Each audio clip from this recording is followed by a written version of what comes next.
પરિવાર એ પણ એક યાત્રા છે.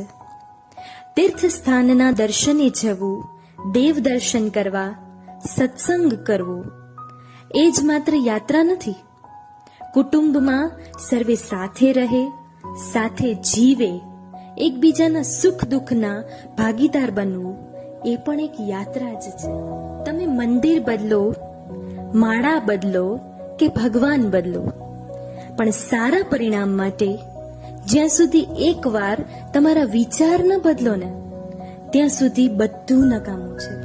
તમે આશા બધી દિશાઓ તરફથી જરૂર રાખો, પણ અપેક્ષાઓ જે તમારી લાગણીઓને સમજે એમના તરફથી જ રાખો. સંબંધનો સરવાળો ત્યારે જ વધે જ્યારે લાગણીની રકમ ઉમેરાય. બાકી સ્વાર્થની મૂડી જોડવા જાઓ તો સંબંધનો સરવાળો હંમેશા ઘટશે જ. મૌન એ ક્રોધની દવા છે. જીવનમાં સુખી થવા ધીરજની જરૂર છે. કસોટી સૌની થાય, પણ જે સહનશીલતા રાખે એ જ પાર ઉતરે છે.